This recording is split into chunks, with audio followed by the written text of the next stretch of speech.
Every iPhone, every Nvidia chip training the AI you use, every high-end processor on Earth, they all start in the factories of one company. And it isn't American, it isn't even a household name. It's a Taiwanese company called TSMC, and it makes roughly 90% of the world's most advanced chips. So how did one company end up holding the entire technology industry by the throat? Apple doesn't own a chip factory, neither does Nvidia, neither does AMD. They all line up for capacity at the same fabs and pay whatever TSMC asks. This is the story of the most important company most people have never heard of, and why a war over one island could freeze the modern world. Start with the strange part.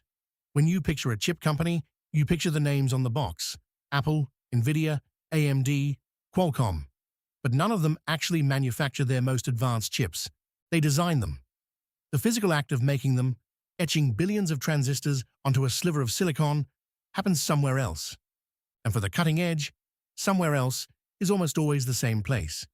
TSMC makes an estimated 90% of the world's most advanced chips. The leading-edge processors inside flagship phones, the GPUs behind every major AI model, the silicon in the data centers running the internet. One company on one island sits underneath nearly all of it. This is what makes TSMC unusual.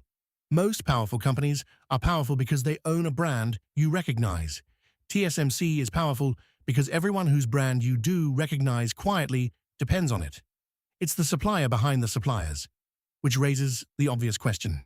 If this position is so valuable, why hasn't someone else simply built the same thing? The short answer is that you can't just buy your way in. A single leading-edge fab costs north of $20 billion to build and takes years to go from empty ground to working production.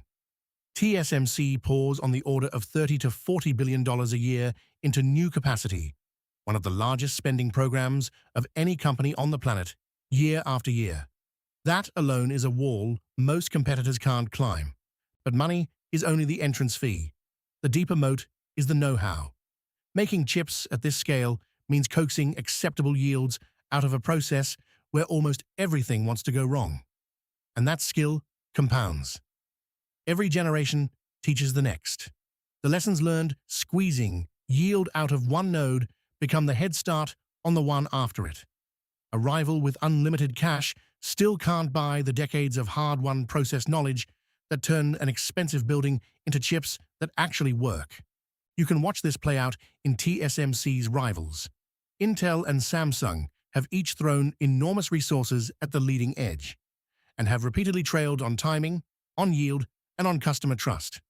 The gap hasn't closed. If anything, it's widened.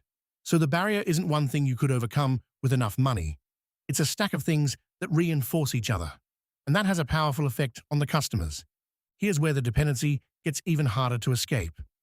A modern chip isn't designed in the abstract and then handed to whichever factory bids lowest. Customers design their chips around a specific manufacturing process, TSMC's exact process, with its exact rules and quirks. By the time a product is ready, it's been engineered to be built one way, in one company's fabs. So switching foundries isn't like swapping suppliers for a commodity part. It means re-engineering the product itself and betting that an unproven alternative can match the yield and reliability you already count on. For a company shipping hundreds of millions of devices or racing to ship the next AI accelerator, that's a risk almost no one will take. So the relationship deepens with every generation.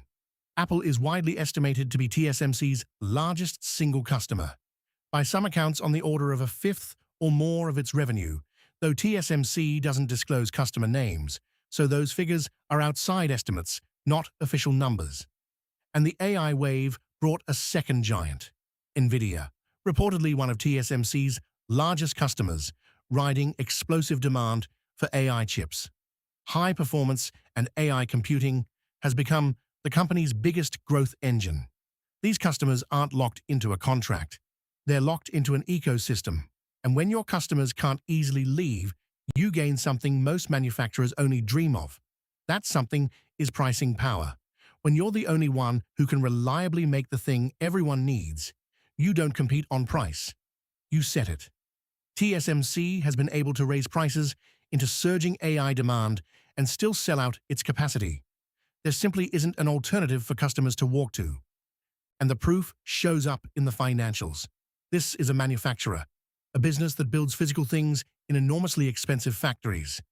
And yet it runs gross margins up in the mid to high 50s, with management targeting the low 50s or better over the long term.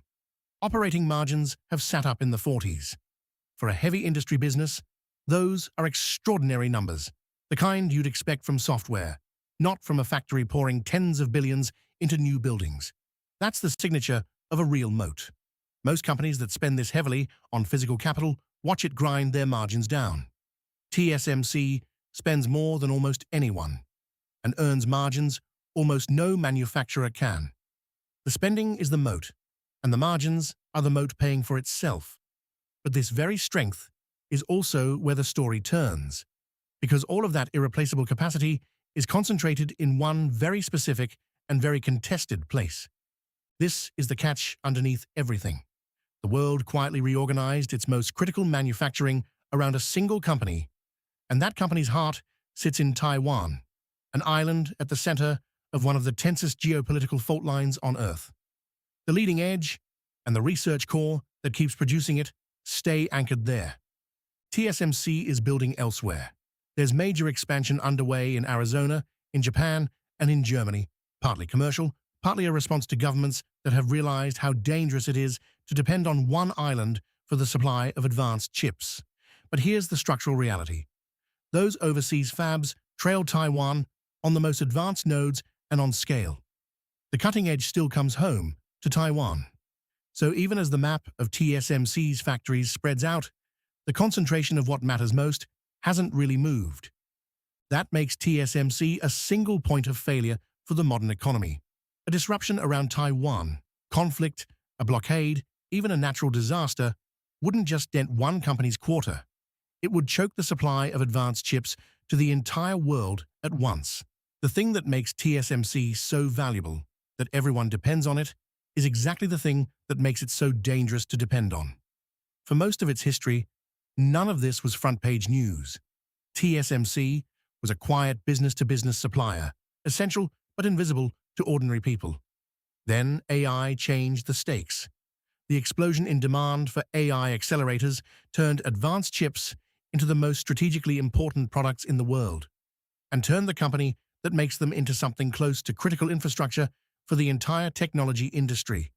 Revenue re-accelerated on the back of that AI cycle, with high-performance computing overtaking smartphones as the biggest source of growth. Suddenly, the quiet foundry was at the center of everything. And so the things that used to be technical footnotes became headline news. Governments now subsidize fabs to de-risk their own supply.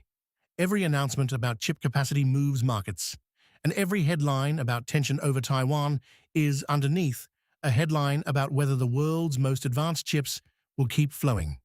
The most important company most people had never heard of became impossible to ignore. So TSMC ended up holding the technology industry by the throat, not through any single masterstroke, but through decades of compounding, spending no one could match, know-how no one could buy, and customers who designed themselves into dependence one generation at a time. It built a position so strong that the entire modern economy now rests on it, and so concentrated that the same strength is its greatest vulnerability. The most advanced thing humanity makes is built overwhelmingly in one place, and the world is only now reckoning with what that means.